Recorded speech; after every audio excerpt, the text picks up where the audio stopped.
Dear student, today we are going to study about DVT. DVT.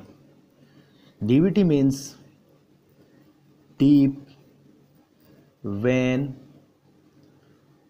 thrombophlebitis. Thrombophlebitis का मतलब होता है कि थ्रोम्बस की वजह से, ड्यू टू थ्रोम्बस की वजह से वेन का इन्फ्लामेशन हो जाना, इन्फ्लामेशन ऑफ वेन। अगर हम बात करें डीवीटी की, deep vein thrombophlebitis is inflammation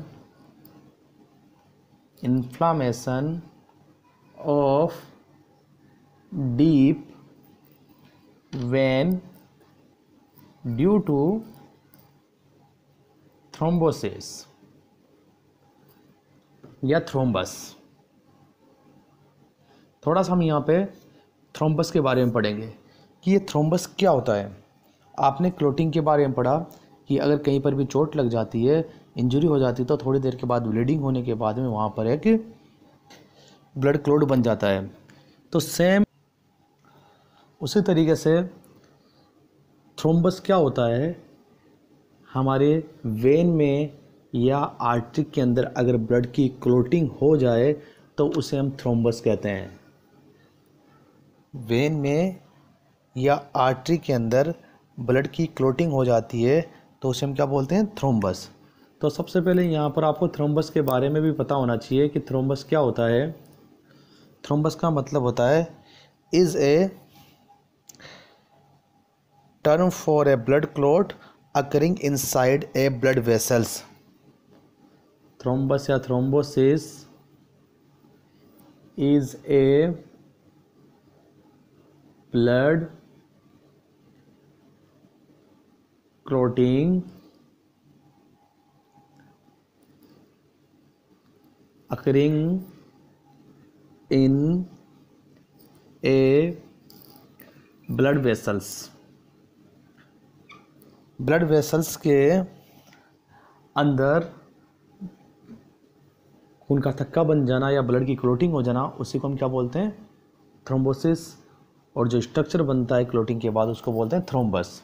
बहुत बार एग्ज़ाम के अंदर पूछ लिया जाता है कि थ्रोम्बस के स्ट्रक्चर के अंदर कौन कौन से कंपोनेंट होते हैं, आखिर थ्रोम्बस किन किन कंपोनेंट से मिलके बना होता है। एग्ज़ाम के अंदर पूछा गया है।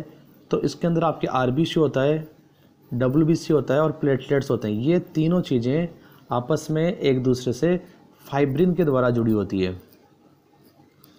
तो एग्ज़ाम के अंदर पूछा जाता है बहुत बार कि थ्रोम्बस में कौन कौन से कंपोनेंट पाए जाते हैं या फिर थ्रोम्बस किन किन से मिलके बना होता है। तो RBC, WBC, platelets and fibrin, ये तीनों चीज़ें किससे जुड़ी होती है, फाइब्रिन के द्वारा जुड़ी होती है। तो डीवीटी की आपने फुल फॉर्म पढ़ी, उसकी डेफिनेशन पढ़ी। सबसे पहले आपने डीवीटी की फुल फॉर्म पढ़ी, फुल फॉर्म के बारे में मैंने बताया। उसके बाद उसकी डेफिनेशन आपने पढ़ी और डेफिनेशन के बाद में आपने थ्रोम्बस के बारे में पढ़ा। अब हम पढ़ेंगे डीवीटी की एटियोलॉजी के बारे में कि जो डीप वेन थ्रोम्बोफ्लेबाइटिस है वो किस वजह से होता है। Aetiology,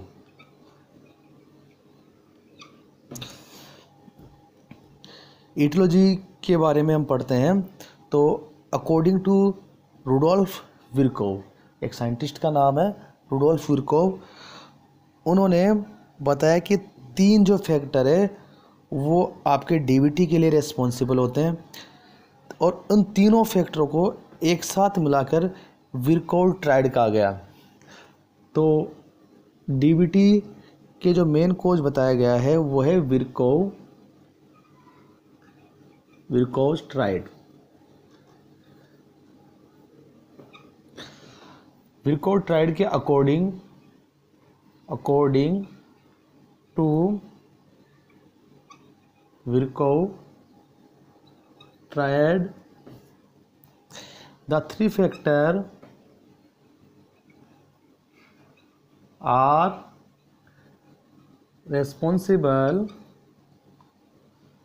for DVT. विर्काउट ट्राइड के अकॉर्डिंग कितने फैक्टर रेस्पॉन्सिबल है डीवीटी के लिए? 3 फैक्टर। एग्जाम के अंदर बहुत बार पूछा गया क्वेश्चन है कि विर्काउट ट्राइड किससे रिलेटेड है, तो आपको बताना है कि it is related to aetiology of DVT. DVT की एटियोलॉजी से रिलेटेड है, कोजेस से रिलेटेड है।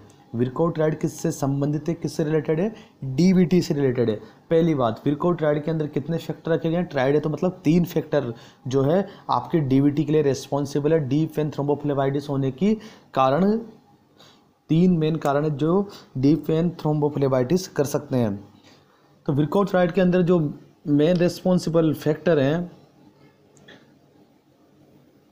3, उनमें से सबसे पहला है आपके पास में venous blood stasis, second is endothelial injury of vein, and third is hyper कोएगुलेबिलिटी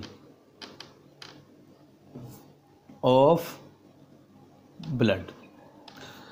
तो आपके यहाँ पर देखिए, हम लोग एटियोलॉजी की बात करें तो अकॉर्डिंग रुडोल्फ विर्कोव, एक साइंटिस्ट थे जिसका नाम था रुडोल्फ विर्कोव, उन्होंने बताया कि जो 3 फैक्टर है वो आपके डीवीटी के लिए रेस्पॉन्सिबल होते हैं, और उन तीनों फैक्टरों को इंक्लूड करके क्या कहा गया? विर्कोव ट्राइड। उन 3 फैक्टर्स में सबसे पहला है आपके पास में venous blood stasis, second is endothelial injury of vein, and third is hyper कोएगुलेबिलिटी of blood.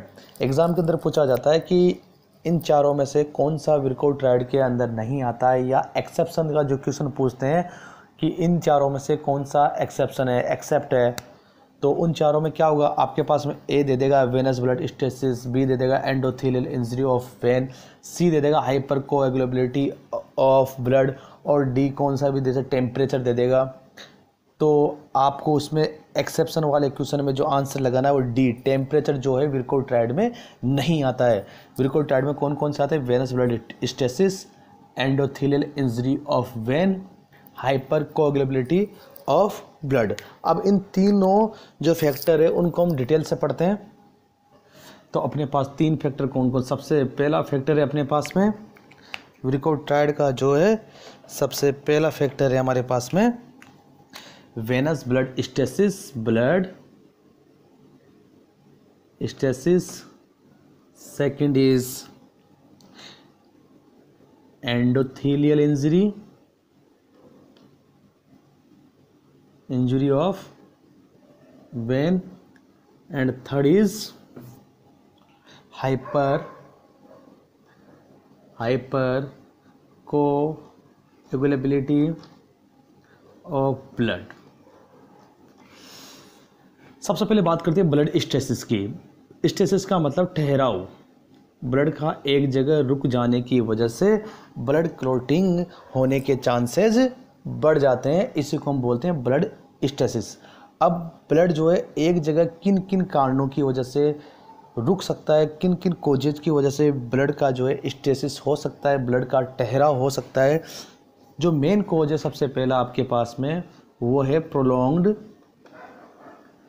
Prolonged ज़्यादा समय तक प्रोलॉन्ग्ड इमोबिलाइजेशन, ज़्यादा टाइम तक इमोबिलाइजेशन रहना, एक ही पोजीशन में रहना। सेकंड इज लॉन्ग फ्लाइट, अगर लंबी फ्लाइट होगी तभी क्या होंगे? एक ही पोजीशन के अंदर बहुत टाइम तक जो है क्लाइंट बैठा रहेगा और उसके ब्लड क्लॉटिंग होने के चांसेस बढ़ जाएंगे, क्योंकि ब्लड क्या होगा? एक ही जगह पर ठहर जाएगा, ब्लड का क्या हो जाएगा? स्टेसिस हो जाएगा।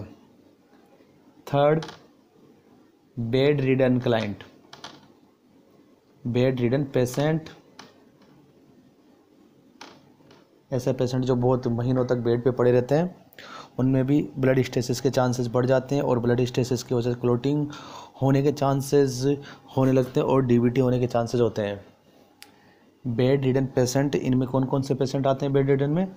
पोस्ट ऑपरेटिव पेशेंट, पैरालिसिस वाले पेशेंट, जिनके प्लास्टर बंधा हुआ है, प्लास्टर कास्ट वाले पेशेंट। तो सबसे पहले ब्लड स्टेसिस का मतलब ब्लड का एक जगह ठहराव।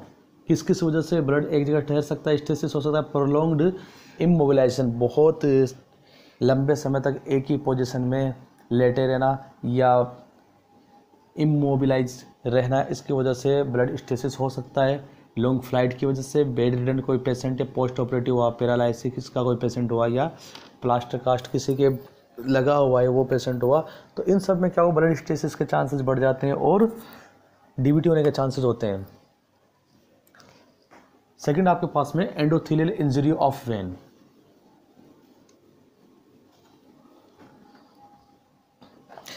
अब एंडोथेलियल इंजरी ऑफ वेन या एंडोथेलियल डैमेज किस किस वजह से हो सकता है? सबसे पहले मान के चलिए, आप अच्छी तरह जानते हो कि आपकी वेन जो होती है उसकी जो इनर सरफेस होती है, अंदर वाली सरफेस, वो एंडोथेलियल की बनी होती है।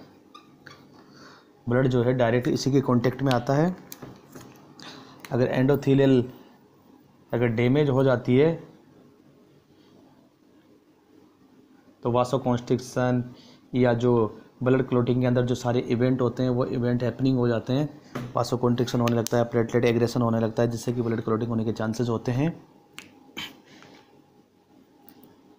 तो आपके जो वेन की जो इनर सरफेस होती है एंडोथेलियल की बनी होती है, किसी भी कारण से ये एंडोथेलियल की जो सरफेस होती है वो डैमेज हो जाती है और डैमेज होने की वजह से ब्लड के क्लोटिंग के चांसेस बढ़ जाते हैं। अब ये क्यों डैमेज हो सकती है?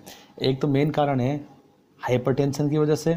लगातार हाइपरटेंशन रहेगा तो जो एंडोथेलियल उस पर लगातार प्रेशर पड़ता रहेगा और लगातार प्रेशर पड़ने की वजह से एंडोथेलियल क्या होने लगेगी, डैमेज होने लगेगी। सेकंड, हाइपर सिस्टेनेमिया,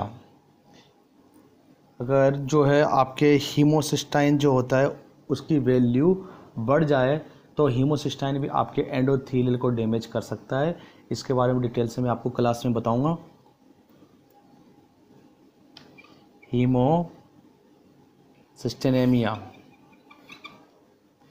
हीमोसिस्टेनेमिया ये जो है हीमो जो सिस्टाइन होता है ये क्या करता है, आपकी जो ब्लड वेसल से उसकी दीवार को, उसकी वाल को डैमेज कर देता है, जिसकी वजह से ब्लड क्लॉटिंग के चांसेस बढ़ जाते हैं। थर्ड आपके पास में है हाइपर कोएगुलेबिलिटी ऑफ ब्लड की जो क्लॉटिंग की जो एबिलिटी होती है वो बढ़ जाती है। कहने का मतलब ये है, जो क्लॉटिंग जो फैक्टर होते हैं उनका जो रेंज होती है वो एक्सेस हो जाती है, जिसकी वजह से ब्लड क्लॉटिंग का जो रिस्क के चांसेस है वो बढ़ जाते हैं। इसी को हम बोलते हैं हाइपर कोएगुलेबिलिटी। तीसरा जो है हमारे पास में रेस्पॉन्सिबल फैक्टर जो है विर्कोट्राइड का तीसरा जो फैक्टर है वो है हाइपर कोएगुलेबिलिटी। इसके अंदर जो है ब्लड के क्लॉटिंग की जो एबिलिटी होती है वो बढ़ जाती है। क्यों, क्या कारण होता है कि जो ब्लड का कोगुलेशन की जो एबिलिटी है वो बढ़ जाती है? सबसे पहला इंक्रीज प्लेटलेट, अगर प्लेटलेट का जो है अमाउंट है वो बढ़ जाए, अगर प्लेटलेट का अमाउंट बढ़ जाता है उसको हम क्या बोलते हैं, थ्रोम्बोसाइटोसिस हो जाए, या फिर नेफ्रोटिक सिंड्रोम की वजह से। नेफ्रोटिक सिंड्रोम में किस तरीके से हाइपर कोएगुलेबिलिटी हो जाती है, क्योंकि नेफ्रोटिक सिंड्रोम में पता है आपको कि जो किडनी है वो प्रॉपर फंक्शनिंग नहीं करती है, जिसकी वजह से जो एंटी थ्रोम्बिन जो कि क्लॉटिंग को होने से रोकते हैं वो सभी फैक्टर यूरिन के थ्रू लॉस होने लग जाते हैं। जब एंटी थ्रोम्बिन जो क्लॉटिंग को रोकने वाले जो फैक्टर है जब ब्लड से लॉस हो जाएंगे तो जो ब्लड क्लॉटिंग होगी उसके रिस्क या उसके होने के चांसेज बढ़ जाएंगे। नेफ्रोटिक सिंड्रोम में क्या होता है, loss of antithrombin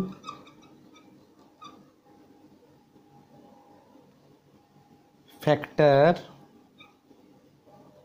in the urine, urine के थ्रू क्या हुआ, एंटीथ्रोम्बिन फैक्टर बाहर निकल रहे हैं जो कि क्लॉटिंग बनने से रोकते थे। थर्ड कारण हो सकता है हाइपरकोगुलेबिलिटी का,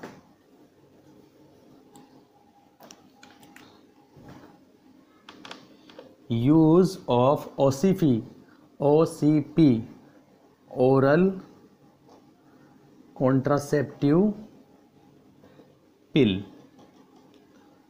फोर्थ आपके पास में smoking, most common cause of DVT. Exam के अंदर बहुत बार आया हुआ क्वेश्चन है, मोस्ट कॉमन कॉज, सबसे ज्यादा रिस्क किसे होता है डीवीटी का, स्मोकिंग। प्रेगनेंसी की वजह से भी डीवीटी होने के चांसेस होते हैं। डीवीटी में अगला है क्लिनिकल मैनिफेस्टेशन, कौन कौन से सिम्टम्स दिखाई देते हैं। ज़्यादातर जो है आपकी डीवीटी जो है लोअर एक्सट्रीमिटी में होता है, ज़्यादातर लोअर एक्सट्रीमिटी में होने के चांसेस होते हैं। अब लोअर एक्सट्रीमिटी में होने के बाद में क्या क्या सिम्टम्स दिखाई देते हैं, देखो सबसे पहला जो सिम्टम्स है यहाँ पे आपके स्वेलिंग,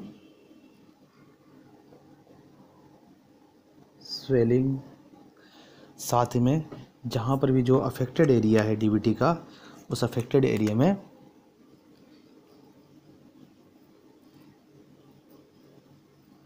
रेडनेस हो जाती है।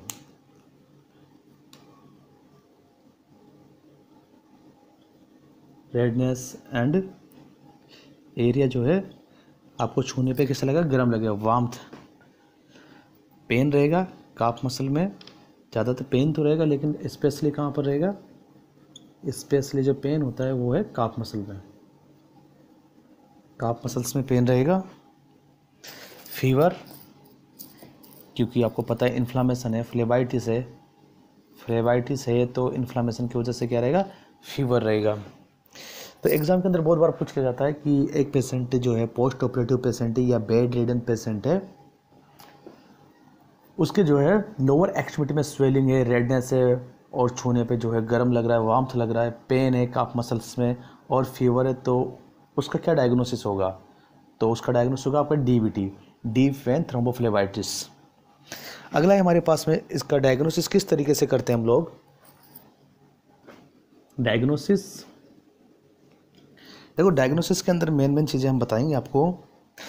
सबसे पहले आपके पास में है फिजिकल हिस्ट्री लेंगे और होमान साइन चेक करते हैं। मेन चीज़ जो है होमान साइन,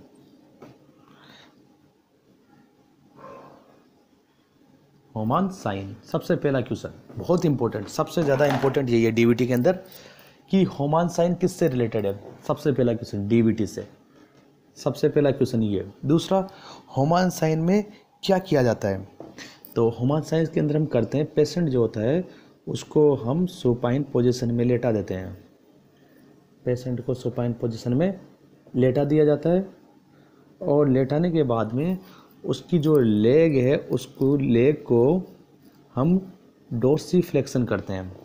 डोर्सीफ्लेक्शन का मतलब जो आपकी लेग है उसको इन्वर्जन करते हैं, जो ये जो सोल है इसको इन्वर्जन करते हुए लेग को फ्लेक्स करते हैं।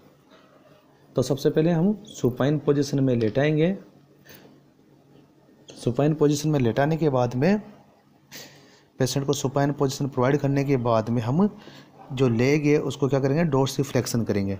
जब डोर्सीफ्लेक्शन करेंगे तो जो पेशेंट को अगर पेन फील होता है तो उसको पॉजिटिव होमान साइन कहते हैं। पेन फील होता है तो पॉजिटिव होमान साइन का मतलब है उसके डीवीटी डेवलप हो चुका है, डीप वेन थ्रोम्बोफ्लेबाइटिस डेवलप हो चुका है। होमान साइन में क्या करते हैं, देखो बहुत इंपॉर्टेंट चीज़ है, होमान साइन किस में देखने को मिलता है, डीवीटी के अंदर सबसे पहली चीज़। और होमान साइन किस तरीके से करते हैं, इन होमान साइन को देखने के लिए हम लोग द पेशेंट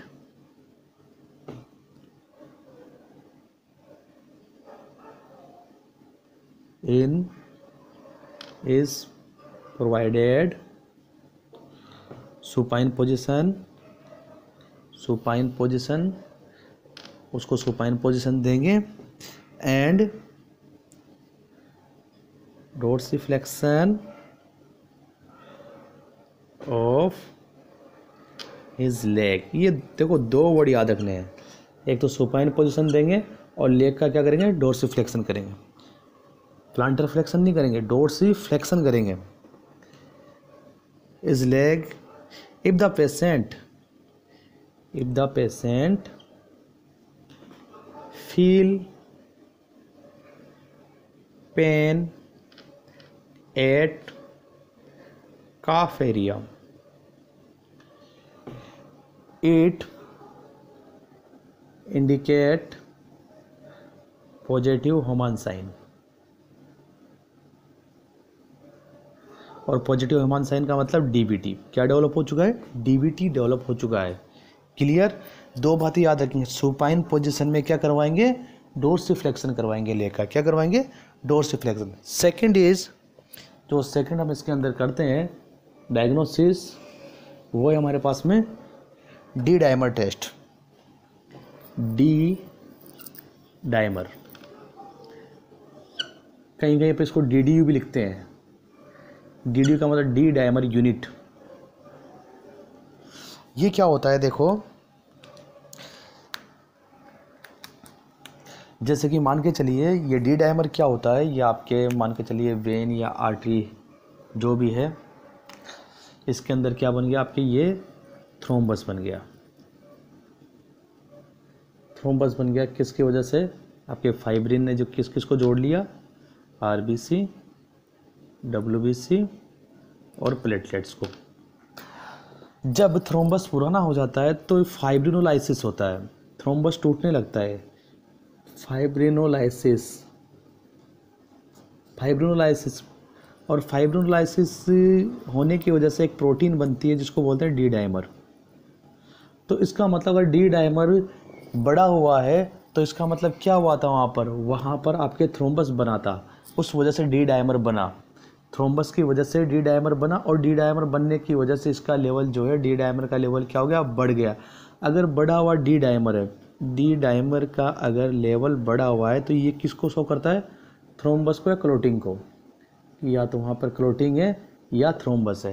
क्योंकि डी डायमर किससे बनता है, क्लोट से बनता है। जब क्लोट के अंदर फाइब्रिनोलाइसिस होता है, जो फाइब्रिन वापस टूटने लगती है, तो एक प्रोटीन बनती है डी डायमर। और अगर इस डी डायमर की वैल्यू 250 नैनोग्राम पर ml तक है या इससे कम है तो इसको हम नॉर्मल कहते हैं। और अगर 250 से ज़्यादा हो जाती है तो ये एबनॉर्मल कंडीशन में आती है और ये शो करती है आपके कि आपके ब्लड के अंदर कहीं ना कहीं क्लोटिंग हुई है या फिर आपके ब्लड के अंदर कहीं ना कहीं थ्रोम्बस बना है। तो हम इसमें सबसे पहले ह्यूमन साइन, सेकंड क्या करते हैं, हम डी डायमर टेस्ट करते हैं। इसके बाद में management, nursing management, medical management साथ में पढ़ेंगे हम लोग। इसके बात करते हैं मैनेजमेंट की।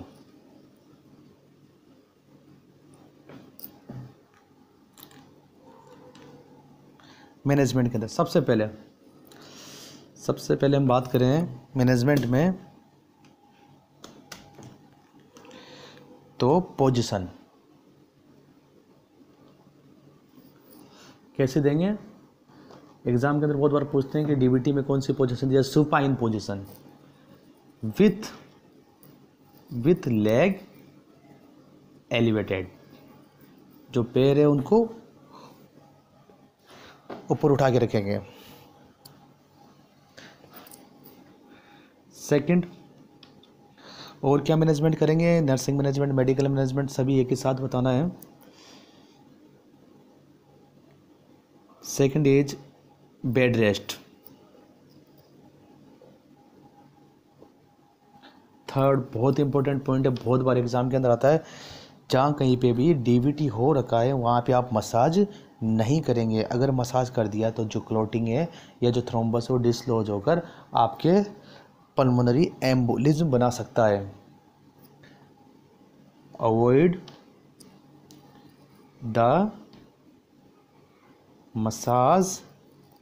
Massaging of affected area.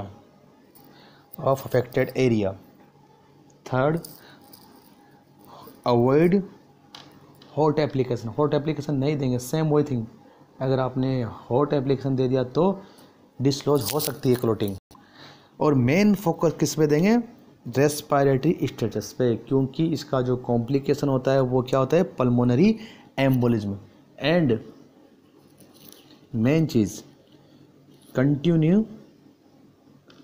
Continue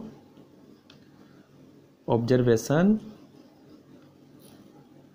of respiratory status. Exam के अंदर पूछा जाएगा कि एक डीवीटी का पेशेंट है, आप उसके कौन से वाइटल साइन को सबसे मेन फोकस करेंगे? पल्स को, रेस्पिरेशन को, बीपी को या टेम्परेचर को? तो मेन जो है आप रेस्पिरेटरी स्टेटस पे फोकस करेंगे, क्योंकि इसका जो कॉम्प्लिकेशन होता है वो क्या होता है? Pulmonary embolism. बात करें अगला कॉम्प्लिकेशन की।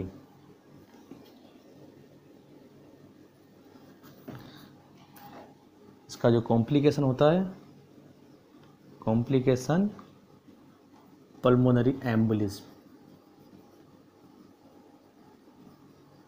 Pulmonary embolism. अब इसको रोकने के लिए, टू प्रिवेंट कॉम्प्लिकेशन, कॉम्प्लिकेशन को रोकने के लिए हम लोग यहाँ पे आया हुआ क्वेश्चन है एग्जाम के अंदर, टू प्रिवेंट कॉम्प्लिकेशन।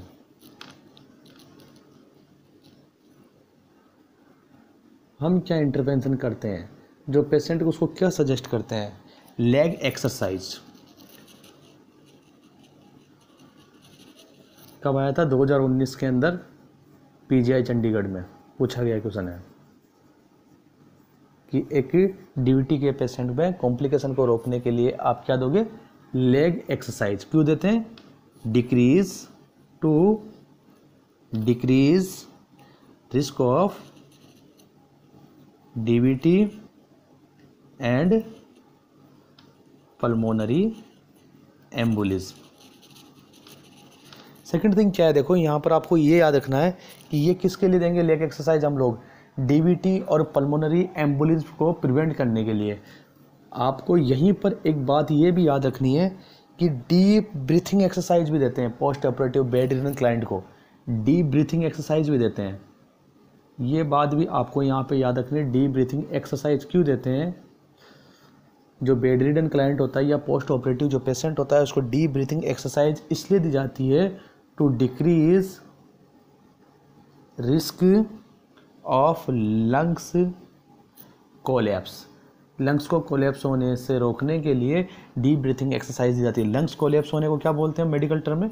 एटलेक्टेसिस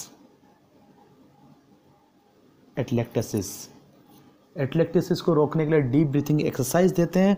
और डीवीटी और पल्मोनरी एम्बोलिज्म को रोकने के लिए हम लोग लेग एक्सरसाइज देते हैं। ध्यान रखना, एक लेग एक्सरसाइज है वो पल्मोनरी एम्बोलिज्म और डीवीटी के लिए, दूसरी डीप ब्रीथिंग एक्सरसाइज है वो किसके लिए? लंग्स कोलैप्स को रोकने के लिए। दोनों ही पोस्ट ऑपरेटिव पेशेंट को दी जाती है कॉम्प्लिकेशन को रोकने के लिए। वो कौन से कॉम्प्लिकेशन को रोकती है? लेग एक्सरसाइज आपके डीवीटी और पल्मोनरी एम्बोलिज्म को।